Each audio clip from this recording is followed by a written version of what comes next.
أعوذ بالله من الشيطان الرجيم. بسم الله الرحمن الرحيم، والصلاة والسلام على رسوله الكريم نبينا محمد وعلى آله وصحبه أجمعين. رب اشرح لي صدري ويسر لي أمري واحلل عقدة من لساني يفقهوا قولي. ربنا زدنا علما وانفعنا بما علمتنا وعلمنا بما ينفعنا. حاضرین، آج کا جو واقعہ ہے وہ بہت ہی حکمت والا واقعہ ہے، اور اس کو لازمی آخر تک سنیں. آپ زندگی کے علم کے حوالے سے نچوڑ نکال لیں گے.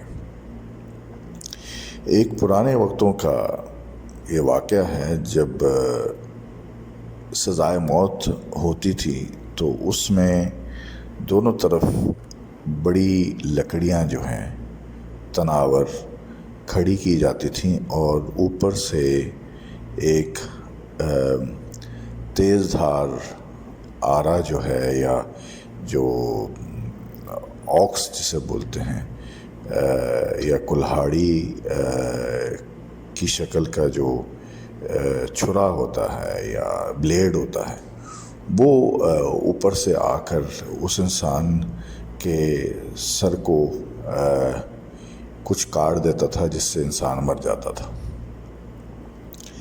تو یہ بھی قصہ موت کی سزا پانے والے 3 بندوں کے بارے میں ہے، جس میں ایک قاضی ہوتا ہے، ایک انجینئر ہوتا ہے، اور ایک فلاسفر ہوتا ہے. فلاسفر اسے بولتے ہیں جو بہت زیادہ یعنی آبزرور اور ڈسکس اور بتانے والا ہو.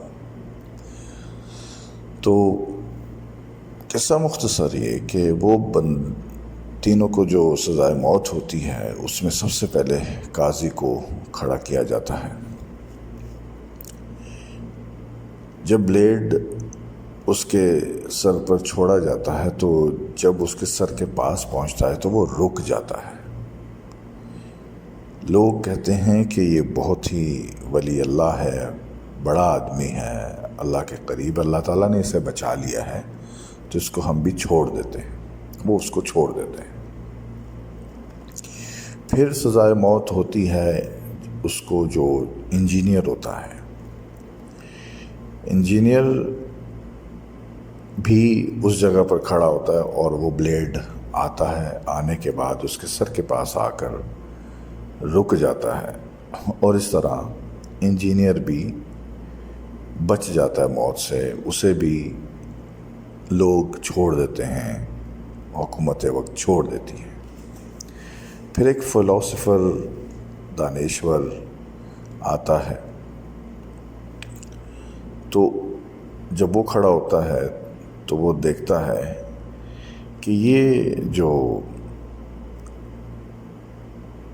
بلیڈ ہے، جس رسے کے ساتھ بڑا بندھا ہوا ہے، اس زمانے میں ہاتھ جتنے موٹے موٹے رسے ہوتے تھے، روپس جو ہیں، وہ روپ میں گرہ لگی ہوئی تھی، اور اس گرہ لگنے کی وجہ سے بلیڈ سر تک نہیں پہنچ پاتا تھا. تو اس نے وہ بتایا کہ دراصل ایسا کچھ نہیں ہے، جو سزائے موت ہے وہ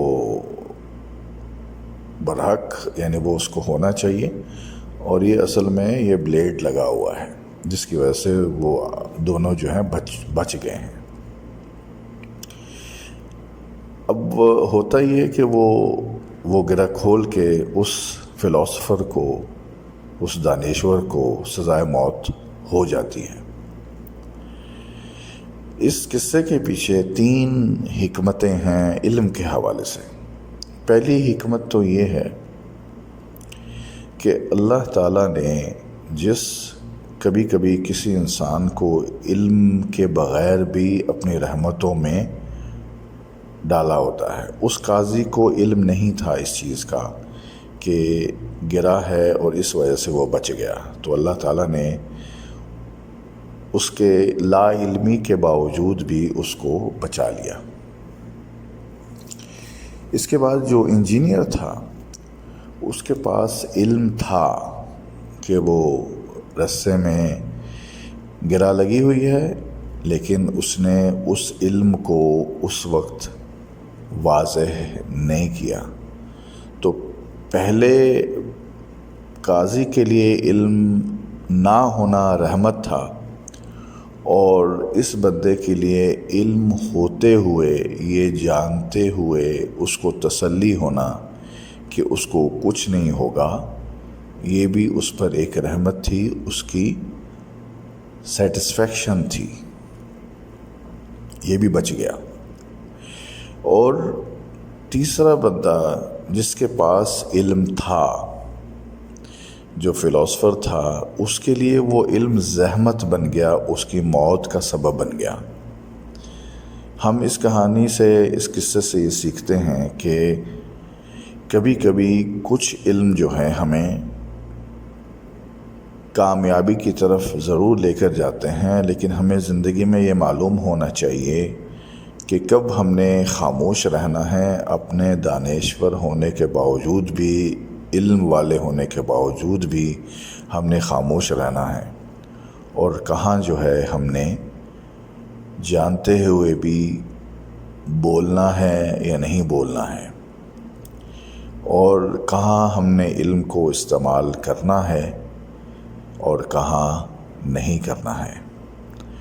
امید ہے اس واقعے سے بہت زیادہ لوگوں کو فائدہ ہوگا، اور وہ اپنی عملی زندگی میں کئی دفعہ جانتے ہوئے بھی کہ وہ بہت کچھ جانتے ہیں، خاموشی میں اور سکوت میں آنکھیں بند کر لینے میں بہت زیادہ فائدہ ہوتا ہے۔ آپ کو نہیں ہوگا تو کم سے کم دوسروں کو ہو سکتا ہے۔